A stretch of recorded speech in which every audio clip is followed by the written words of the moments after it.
ഡൽഹി സ്ഫോടന കേസിൽ അന്വേഷണം ഊർജിതമാക്കിയ എൻഐഎ ഭീകരപ്രവർത്തനങ്ങൾക്കായി കൊണ്ടുവന്ന സ്ഫോടക വസ്തുക്കൾ അബദ്ധത്തിൽ പൊട്ടിയതാകാമെന്ന് പ്രാഥമിക നിഗമനം. സൈനിക മേഖലയിൽ ഉപയോഗിക്കുന്ന രാസവസ്തു ഉപയോഗിച്ചെന്നും സൂചന. ഡൽഹി പോലീസും രഹസ്യാന്വേഷണ ഏജൻസികളും അന്വേഷണം തുടരുന്നു.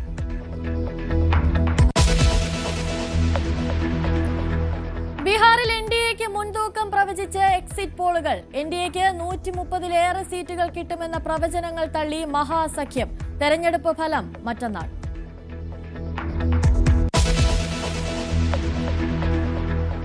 കൊച്ചി കോർപ്പറേഷനിലെ LDF സ്ഥാനാർത്ഥികളെ ഇന്നറിയാം. BJPയുടെ സ്ഥാനാർത്ഥി പട്ടിക ഇന്നോ നാളെയോ. കോഴിക്കോട് ചാലപ്പുറം ഡിവിഷനിലെ CMP സ്ഥാനാർത്ഥിയെ ചൊല്ലി തർക്കം തുടരുന്നു. സ്ഥാനാർത്ഥിയെ പിൻവലിക്കില്ലെന്ന് DCC പ്രസിഡന്റ്.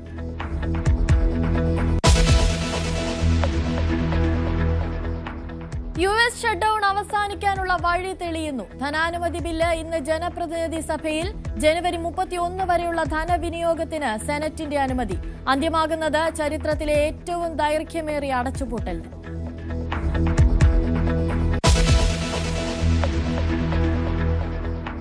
ഇസ്ലാമാബാദ് സ്ഫോടനത്തിൽ ഇന്ത്യയെ പഴിചാരി പാക് പ്രധാനമന്ത്രി. ഇന്ത്യൻ പിന്തുണയോടെ പ്രവർത്തിക്കുന്ന ഗ്രൂപ്പുകൾക്ക് ആക്രമണത്തിൽ പങ്കുണ്ടെന്ന് ഷഹബാസ് ഷെരീഫ്. സ്വന്തം ജനങ്ങളെ തെറ്റിദ്ധരിപ്പിക്കാൻ എപ്പോഴത്തെയും പോലെ ശ്രമമെന്ന് ഇന്ത്യയുടെ മറുപടി.